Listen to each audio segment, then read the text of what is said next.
Iya, mudah-mudahan sudah terlihat ya. Baik. Ya, generasi tangguh dan kreatif. Tapi sekarang kita harus tahu dulu tangguh itu apa sih ya. Jadi tangguh di Kamus Besar Bahasa Indonesia ini artinya sukar dikalahkan, kuat, andal ya. Contohnya sebagai negara maritim, Indonesia harus memiliki angkatan laut yang tangguh. Nah, itu contoh untuk kalimat menggunakan kata tangguh, sukar dikalahkan ya. Atau artinya kuat sekali.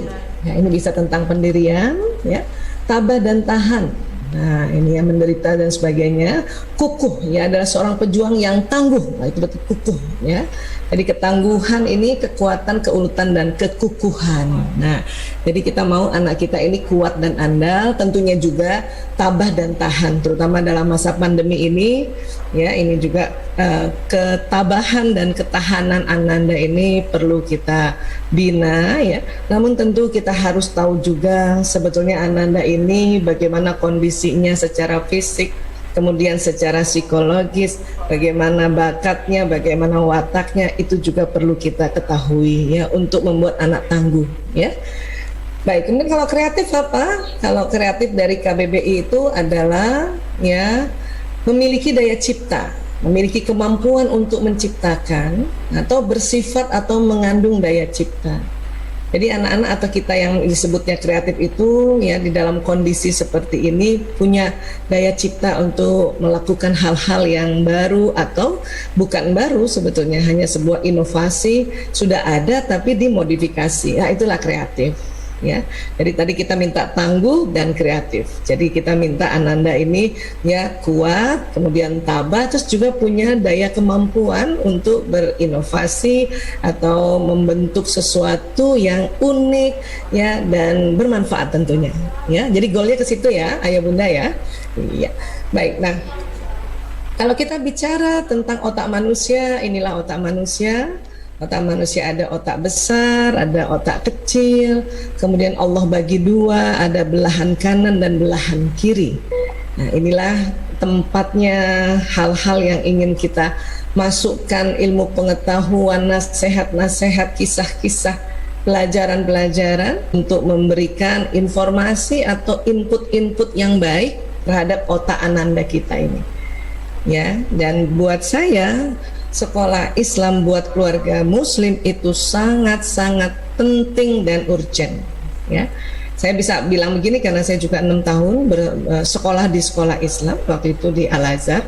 Al-Azhar baru satu ya, kalau sekarang alhamdulillah Al-Azhar sudah menyebar, apalagi Muhammadiyah ya, Masya Allah, bahkan sudah sampai di luar negeri Muhammadiyah ini ya, sampai di Australia ada boarding schoolnya tuh ya Muhammadiyah, Masya Allah ya.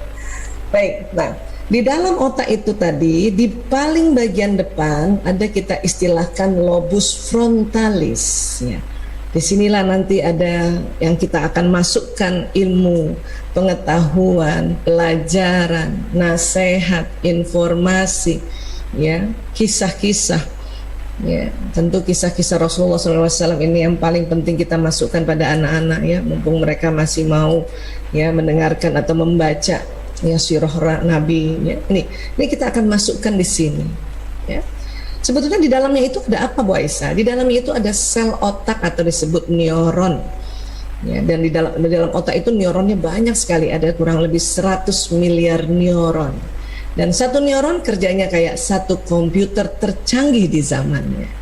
Jadi nanti bedanya otak saya nih, karena saya lahir tahun 68, saya ini generasi X, dengan Ananda nih yang mungkin sekarang ada di SD Muhammadiyah, dan mereka rata-rata mungkin yang lahir antara 2010 ya atau 2011 sampai sekarang, bahkan nanti sampai 2025 yang kita sebut generasi Alpha ya.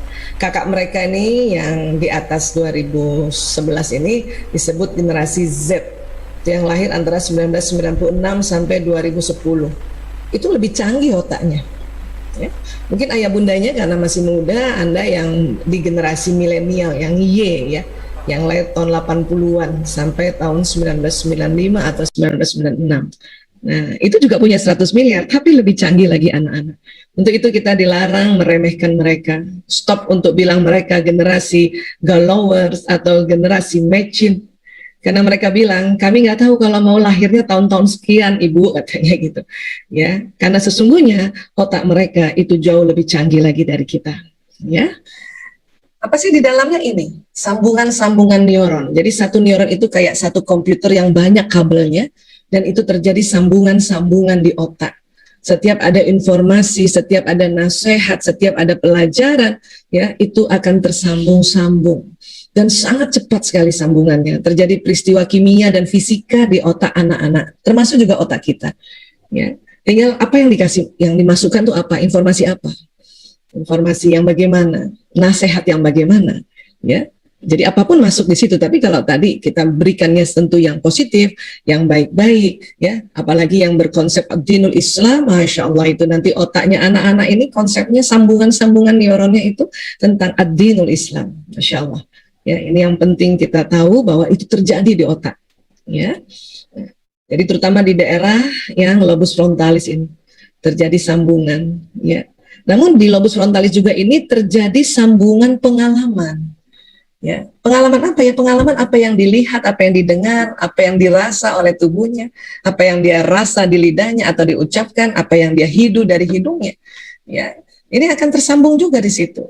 Sehingga apa yang dilakukan orang tua, apa yang diucapkan orang tua itu akan tersambung juga memorinya di dalam lobus frontalis ini. Ya, bagaimana orang tua menyampaikannya, bagaimana bapak ibu guru menyampaikannya, lembut tidak, ya, atau dengan gentakan atau dengan hardikan, itu masuk dan terbawa sampai mati memori ini, ya. Makanya akan terjadi sambungan seperti ini.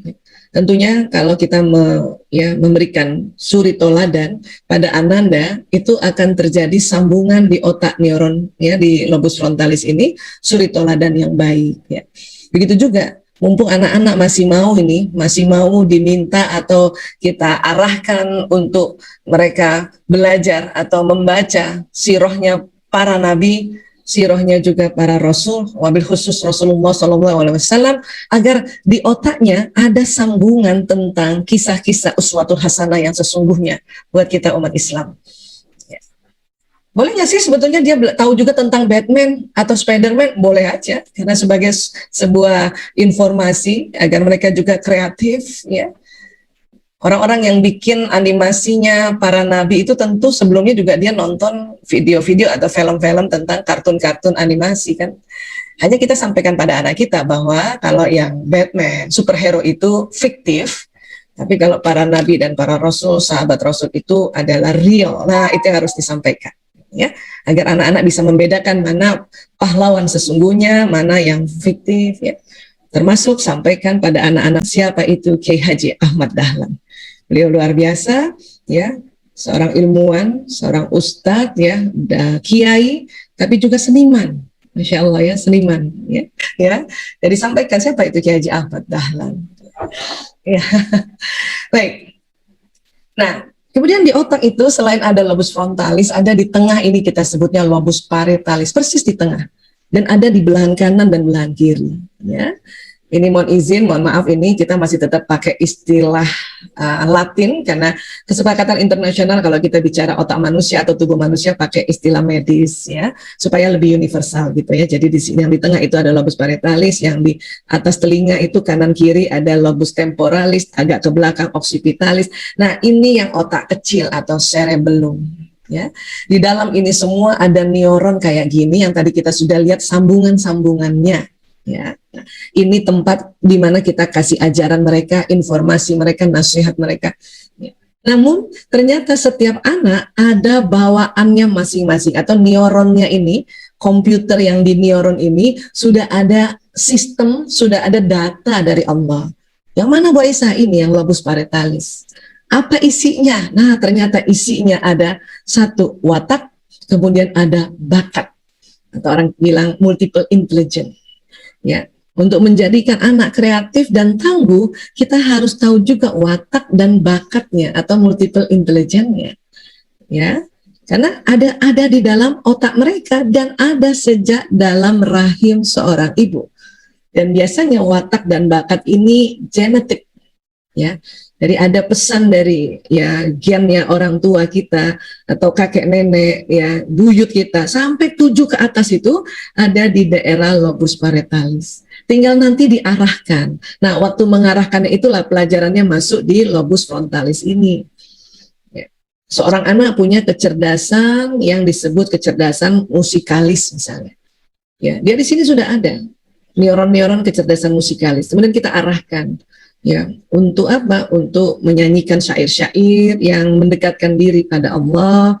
Kemudian mungkin dia tertarik dengan ya salah satu alat musik barangkali ya, sebagaimana Kiai Haji Ahmad Dahlan itu tertarik pada biola.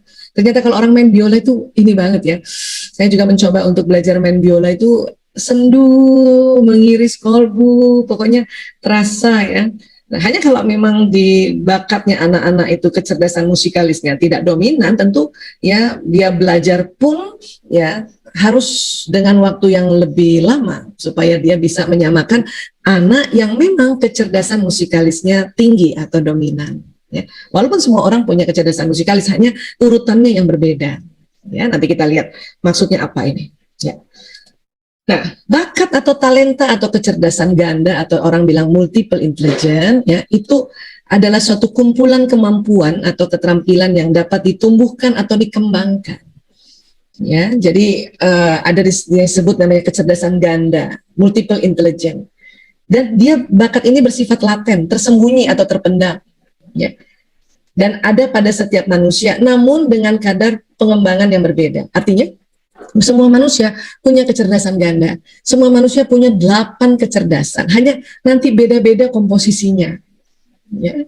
Nah, cuman itu tadi, kalau kita nggak stimulasi, misalnya masuk sekolah yang nggak kreatif, atau sekolah yang nggak banyak menghadirkan atau jenis-jenis ekstrakurikuler misalnya ya, maka bakat ini dia terpendam tadi. Makanya ada istilah, aduh bakatnya terpendam gitu. Itulah makanya sekolah yang bagus adalah yang memfasilitasi agar 8 bakat yang ada di otak yang memang bersifatnya masih laten ini bisa terstimulasi. Ya. Siapa yang menemukan sih pertama? Ya ini, Howard Gardner. Ya. Tapi dia cuma menemukan saja, yang menciptakan Allah. Ya. Semua ilmuwan itu hanya meriset, menemukan, oh ada kayak gini toh di otak, oh ada kayak gini toh di badan manusia, oh ada kayak gitu. Ya, jadi semua itu ciptaan Allah. Ya, hanya Howard Gardner ini menemukan, bahkan ya sudah cukup lama sebetulnya ya. Dan mereka mengistilahkannya multiple intelligence. Kalau istilah kita adalah bakat. Ya. Jadi menurut Howard Gardner, ya kita semua punya ada kecerdasan linguistik untuk bahasa, ada kecerdasan logis matematis. Makanya ada anak yang seneng banget logika matematis ini, seneng banget hitung-hitungan. Itu bakat. Karena hampir semua anak kalau ditanya, apa pelajaran yang tidak kamu sukai? Matematika. Tapi anak yang punya kecerdasan logis matematis yang tinggi, maka dia suka banget matematika. Makanya dia cocok banget kalau kita ya asah dan kita kirim untuk ya pertandingan atau ya untuk pokoknya hal-hal yang ada kaitannya sama logika matematika ya. Nah, kecerdasan intrapersonal itu kecerdasan merenung. Biasanya anak-anak yang kecerdasan intrapersonal ini suka menulis, ya, bikin puisi, bikin syair, ya. Ada lagi kecerdasan interpersonal. Anak-anak punya bakat untuk bisa berkomunikasi dengan orang lain. Dia pandai, ya, sangat ramah, sangat supel dengan orang lain. Itu kecerdasan interpersonal, ya. Kemudian kecerdasan musikalis, semua orang ada, hanya tinggal di mana dia urutannya, ya. Kemudian kecerdasan visual spasial, ini melihat benda 3 dimensi, 4 dimensi. Kecerdasan visual spasial ini biasanya ini basic untuk menjadi seseorang desainer, arsitek, pilot. Nah, ini kecerdasan visual spasial. Semua orang juga punya, cuman ada yang urutannya paling bawah gitu ya. Kecerdasan kinestetik ini yang mendasari anak-anak ini senang atau punya bakat olahraga atau ya senang mengunjungi daerah-daerah tempat ya di luar rumahnya. Orang yang nggak punya kecerdasan kinestetik tuh mager, malas gerak. Tapi orang yang punya kecerdasan kinestetik tinggi, oh itu ya pasti akan jalan-jalan ini. Atau paling tidak mencintai olahraga ya. Dan satu lagi kecerdasan naturalis, ini senang tanaman, binatang, masak juga. Nah, 8 ini ada di setiap manusia. Namun yang beda nanti urutannya. Ada anak yang urutan naturalisnya nomor 1. Makanya dia kalau disuruh ya bercocok tanam itu langsung jadi tanamannya. Mungkin orang tua juga begitu ciri khasnya. Atau anak kalau kecerdasan naturalisnya nomor 1 ya, dia senang sekali pelihara binatang gitu. Dan biasanya pinter masak ya. Ayah bunda juga barangkali, bunda ada yang seneng banget masak, biasanya 3 serangkai kalau naturalisnya paling atas. Seneng masak, ya kalau nanem-nanem jadi, terus apalagi seneng juga misalnya kalau dia pelihara binatang, misalnya dia ternak ayam kah, bebek kah, ya atau apa saja itu berhasil kalau naturalisnya di atas. Ya, kalau naturalis yang nomor 8 gimana Bu Esa? Ya, bisa aja sih masak cuma sekedar aja kayak gitu. Ya, dia senang tanaman tapi nggak bisa menanam, dia cuma senang kalau udah jadi aja. Tapi tetap ada setiap orang, hanya urutannya yang berbeda. Ya, kalau ada anak kecerdasan kinestetik yang paling atas, itu tentunya ya ketertarikan terhadap olahraga itu sangat tinggi. Maka ada bagusnya diarahkan ke hal-hal yang kaitannya sama olahraga. Makanya muncul ada sekolah-sekolah yang ya langsung masuknya ke sekolah olahraga seperti itu. Ya. Kalau kecerdasan visual spasial paling atas ini senang melukis, senang mengukir, ya senang mendesain seperti itu. Tapi ada anak juga kecerdasan intrapersonal yang di atas. Ya, dia pandai banget merenung, melihat, menatap fenomena-fenomena alam, dan kemudian jadi sebuah tulisan. Apakah puisi, apakah syair, apakah buku, itu intrapersonal. Memang nggak banyak ngomong orang intrapersonal ini. Ada juga anak yang di atasnya interpersonal, ya human relationnya tinggi banget. Motivator-motivator itu biasanya kecerdasan interpersonalnya tinggi. Ditambah lagi nanti kecerdasan linguistik. Ya, jadilah ini multiple intelligence ini ada di otak kita masing-masing, ada di anak-anak. Bunda bisa cek ya bagaimana kecerdasan anakku ini yang 8 ini bagaimana urutannya. Itu banyak sekali tes-tes tentang kecerdasan multiple ya. Atau Anda bisa juga pergi ke psikolog, atau juga ada tes tentang fingerprint. Nanti kalau sudah keluar hasil tesnya, perhatikan urutan 1 2 3 4 ya. 4 urutan inilah yang kalau digabungkan, inilah anak akan kreatif dan juga tangguh dari ya sisi multiple intelligence-nya. Ya, dan itulah yang kita arahkan ya untuk dia diperkuat lagi. Bu Aisyah, bisa kan 8-8 kita perkuat? Sesungguhnya bisa, cuman waktunya nggak cukup. Ya, sehari itu cuman 24 jam, dipotong tidur, dipotong bermain, dipotong ya. Bisa aja. Saya misalnya kecerdasan naturalis saya paling bawah ini. Saya ikut kursus masak bisa saja. Cuman kadang-kadang karena terlalu bawah, hasilnya tidak jadi satu luar biasa.